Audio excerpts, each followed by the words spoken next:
لوگ ایک ہی نماز کے بارے میں مختلف ناموں سے پوچھتے ہیں: چاشت، ضحیٰ، اوابین اور اشراق کی نماز۔ نماز چاشت کا وقت کیا ہے اور اس کی رکعات کتنی ہے؟ حضرت معاذہ رضی اللہ تعالیٰ عنہ فرماتی ہیں کہ میں نے ام المومنین میری امی عائشہ رضی اللہ تعالیٰ عنہ سے پوچھا، کیا حضرت محمد صلی اللہ علیہ وسلم چاشت کی نماز پڑھا کرتے تھے؟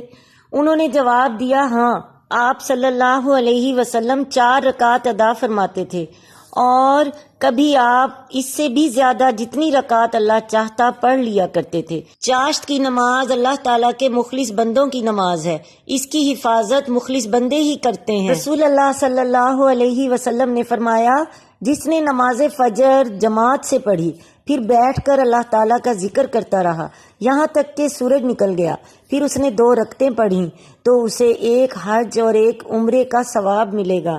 اللہ اکبر۔ لوگ سوال کرتے ہیں اشراق، چاشت، ضحیٰ اور اوابین کی نمازوں میں کیا فرق ہے؟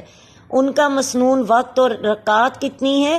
نیز اشراق، چاشت کی فضیلت صحیح احادیث سے بیان کریں۔ حضرت ابو ہریرہ رضی اللہ تعالیٰ عنہ سے روایت ہے کہ رسول اللہ صلی اللہ علیہ وسلم نے فرمایا، بہت توبہ کرنے والا فرد ہی چاشت کی نماز کی حفاظت کرتا ہے، اور یہی صلاۃ الاوابین بہت توبہ کرنے والوں کی نماز ہے۔ رسول اللہ صلی اللہ علیہ وسلم نے فرمایا، اللہ عز و جل فرماتے ہیں، لا تعجزنی من 4 رکعات فی اول نہارک اکفک آخرا۔